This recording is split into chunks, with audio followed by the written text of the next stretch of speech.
Hi everyone, my name is Kat. I am on the LUMINEX team and I'm here with JOJO ABOT, one of the incredible artists whose work you'll get to see this Saturday.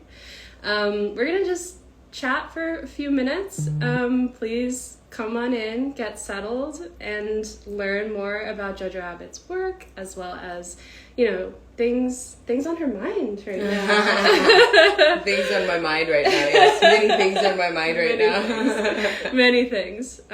So thanks for joining. I'm gonna start, I guess, by just a question about your work in general. I've seen your work in a few different forms at this point, but I would love if you could, in your own words, sort of tell folks about how you think about your practice overall and things that are currently sort of that you're working on.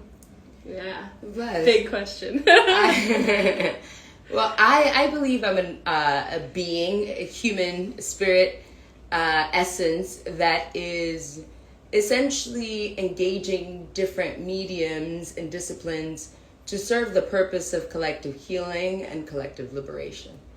I'm not bound by mediums. I tend to ask myself more so what my message is, and lead with that. I aim to serve. I aim to be fully embodied in my ever-evolving self. And my desire is to share that with community as I continue to build community.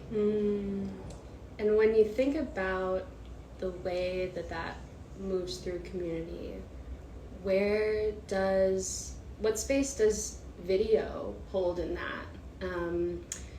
This work that you're doing for LUMINEX is video, and I've seen a number of other installations of your video work. So maybe as a medium, how does that do what you're describing? Yeah. I feel like film is very powerful in the sense that it allows for a certain kind of tempo. It allows for a certain kind of frequency that can be deeply embedded in the subconscious, even if the person isn't fully aware of the impact that the work is having on them. I feel like it's a huge responsibility, also understanding the impact that it can have, right? It's a very seductive, sort of all-consuming medium if it sort of hits you the right way, right? And so I love being able to tell stories. I love being able to tell creative stories. I love being able to take the mundane, the everyday space, the everyday thing, and make it sacred. Not even make it sacred, but allow it to exist as sacred. Bringing presence and attention to that which we perhaps dismiss on a daily basis. Because I believe all things are sacred. All of life is sacred. All things are interconnected. All things make up the divine. And so film allows me to tell these stories through my body, through creation, through the mountains, through the waters, through the trees, through the air, through the fire, that represent divine feminine flow, creation at work, creation looking to heal itself, creation looking to experience the greatest possible harmony. And the rhythm of the work and the colors in the work and the movement of the work, everything looks to sort of serve that. And ultimately, it does its own thing. It does its own thing in the sense of inviting people into imagining where that force of creation is already active in their lives and where they could intentionally and consciously engage that spirit of flow, of harmony, of creation, of fertility, of birthing new life, right? Of being life-affirming and sustainable and conscious. And so, that's what I really love about film, and the fact that memory can be not a thing of the past, but a hope for the future, right? And also a documentation of the present. Absolutely. I think one thing that's always, a question with video and photography too, is this representation, this questioning of reality, right? You're in documenting. So many people think of those mediums as documenting a reality. And I think that is one of the things that I think your work does so beautifully is thinking about that, but creating these layers of that reality, right? I think there's a conjuring, I guess, of a reality that is so much more than what we see on a day-to-day basis. I want to ask you about the project that you just returned from New York, sort of putting into space and offering to people. And you know that was something that people could actually see from the High Line, right? Yes. And so can you talk about like that particular relationship and the way that people are maybe seeing your work in that space? I feel like that's a very unique kind of encounter, yes, I guess. It's very much a unique encounter. And that was part of the process for me, right? In choosing to engage the space. You know, the High Line is a very busy route in New York, and you're sort of elevated above the ground. Anything is possible. The skies are open. And then as you're walking down, you turn to the right, and there are all these embodiments of divine feminine power, right? You can't quite touch it. You can only perceive it. You can't hear anything. The main and active, I guess, sense is the eyes, right? So you're heavily indulging through the eyes. And so leaning into that, you know, they say the eyes are the pathway to the soul, right, essentially. But also how can we perceive as a way of like engaging with our soul, right? Rather than being perceived through our eyes as a way to our soul. And if all you had was sight, what does sight mean? And in a spiritual sense, sight is very powerful. And you know, you're talking about my work being sort of like a plate with realities. What is reality, right? We can all be in the same room and have a very different perception of reality. And so just understanding that is a fluid thing, that is not a stagnant thing, that is a unique thing, much like our experience of love, the divine God, we can release into that being a shifting space, right? Where we're not believing everything 100%, but we're questioning things. We're appreciating what we're seeing. We're being with what we're seeing without attachment or judgment. And so sight is a very powerful thing. It leads to a very specific kind of alchemy. And so engaging people on the High Line in that way was really powerful. And then on a Saturday, I did 2 pop-up performances in which these avatars, these divine beings that are represented in the film, came to life. I engaged my body as a tool for communication and also for transmitting energy, right? And so as people passed the High Line, they would stop, and there I was sitting behind a glass. And there are multiple things to consider here, right? The inaccessibility and yet the invitation to be with at the same time, and sort of the confusion that created for people. And sort of like this processing of how come I'm not entitled to be closer? How come I can't be closer? Why is this thing so far away from me? And yet, how do I feel so much intimacy with this moment, with this performance, with this encounter? So that conversation around ways in which we can be in honoring something without having to touch, own, name, fully understand the thing. It can just be. And we can feel what we're meant to feel. We can go on about our way, right? It can be a give and take. You know, it was interesting seeing a lot of men in particular coming and confronting me with a hardness, because New York can be a very hard city. And then them sort of holding a gaze and seconds later easing into a smile or a deep breath, right? And there's a power about inviting people into states of presence, states of ritual, states of ceremony, states of togetherness, states of breath, right? Sort of interrupting their flow, being a form of intervention. And ultimately initiating ritual in spaces where it's unexpected. You know, I really appreciate that, because then it reminds us that, you know, the divine is with us at all times. Love is with us at all times. Life is in all things. And it's important to be mindful of that. Absolutely. And it also engages with this really interesting experience on the High Line that at least I've had, which is that the way that the High Line was built, and also that these other structures, architectures kind of grow around that space, there's a visibility into people's everyday, into people's apartments. It's quite easy to see some of the domestic spaces that exist inside the surrounding buildings. And so I also find that that's so that intervention is also happening on that level. Mm-hmm. Like, not only the experience of walking on the High Line, but the experience of like, oh, like I just saw, you know, an empty apartment where nothing was really necessarily unfolding, and now here something very much is unfolding, and that contrast and play with like domestic space also. But also even thinking about the fact that just because something is in existence, does that mean that by virtue of it being in existence, we deserve to see it? Yeah. With my work in particular, I don't believe that it's meant to be seen by everyone. And sometimes I actually protect my work from certain eyes, right? And so things exist. You know, one of my philosophies that I share, JOJO, gives agency, power, and ultimately autonomy to the thing, the being, the essence, the energy, long before it's discovered. It's not discovery that affirms us, right?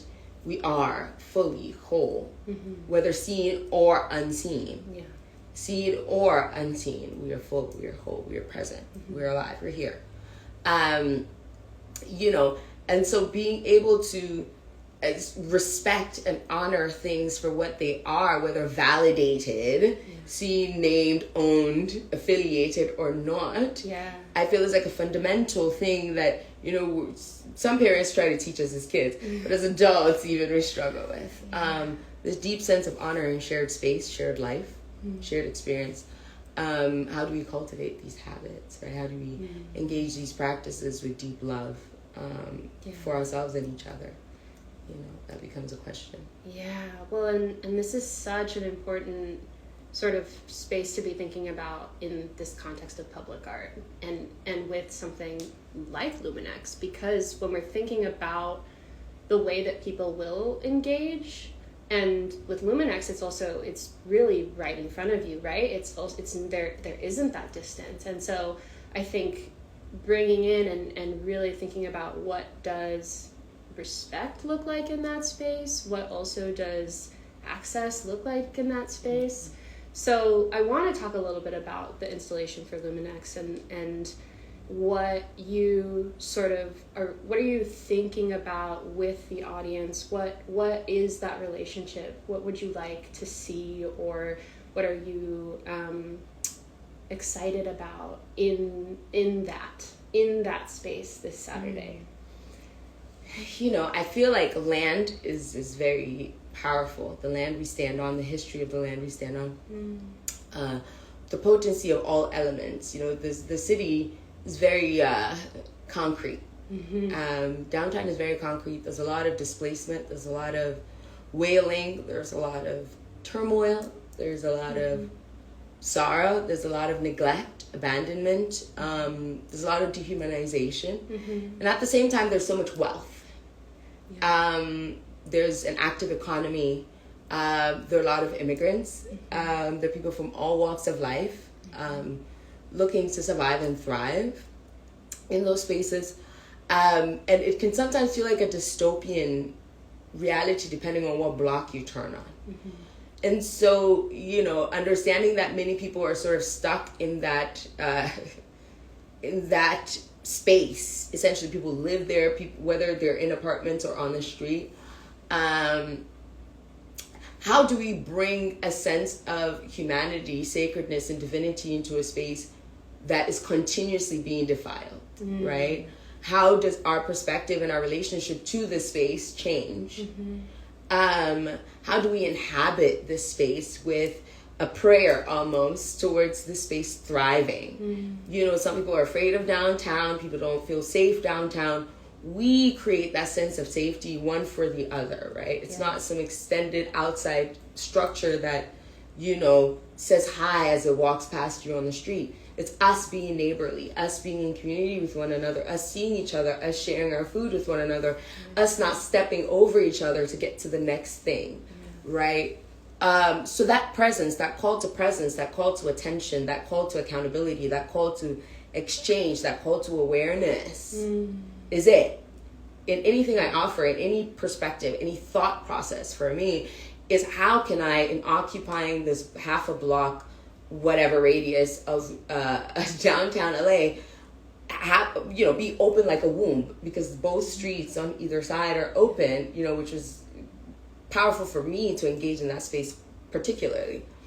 Being open, almost like your legs are open, but intentionally. You're pouring of yourself, from the womb, from the core, and inviting into your womb, almost for a refreshing, a rebirthing. That's what it feels like. And it's funny, I haven't even put it into words until right now. I wrote my manifesto yesterday, and this should have been on it. But I felt that just now. And so, what does it look like to create a sacred space in a space that perhaps has been neglected or has only existed for capitalistic gain? How do you disrupt that? How do you bring it back to the divine? How do you bring it back to creation, to the creator? Not make it about anyone but that. Set a grid. Shift the frequency. Shift the energy. That's really what it's about. The visuals, the sound is all incredible, but really there's an undertone of things that are really happening. Absolutely. We were just talking about how the weather today is kind of like this bubbling. Yes. And there's a little bit of that too, right? Where anything is possible. Yeah. If you dare. Yeah. And you're speaking to also the fact that like the one of the, incredible things in my view of public art and LUMINEX is that people will bring so much of that energy on their own to that. Like you cultivate this energy, and then it interplays with the energy that everyone else brings into the space.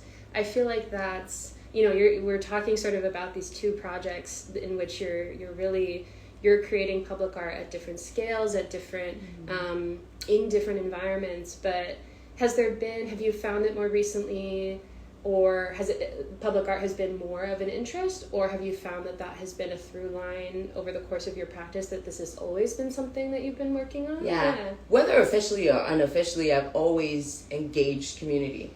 In I believe 2018, I had a temple open on Canal Street. We converted an old Chinese store into a temple. Community could come in, people could rest, people could create, people could nap. I believe in humanizing us. Creating that reminder of love, right? I've done another temple for about a month in Brooklyn, and I met someone recently that reminded me of having been there. It's just an open space for community to come in. And I believe the arts is meant to serve that. What is public? What is private? It's oftentimes interconnected, and there are many people who feel so unsafe at home that the public space is all they have. So how cities are designed impacts how we thrive and how we live and how we're able to be in community. And to be able to repurpose these spaces, repurpose these resources to share work or share medicine or share reflections that ease our system, that heal our spirit, that nourish our being, is the opportunity that we have, right? All the ads and all the nonsense and all the noise, in the midst of all that, there can be really beautiful invitations. And so I don't take that opportunity for granted, whether I step out on my own, like we did on the High Line to do cleansing of a city, where we cleanse the city within like a few blocks radius, but that was activated. It's a personal choice.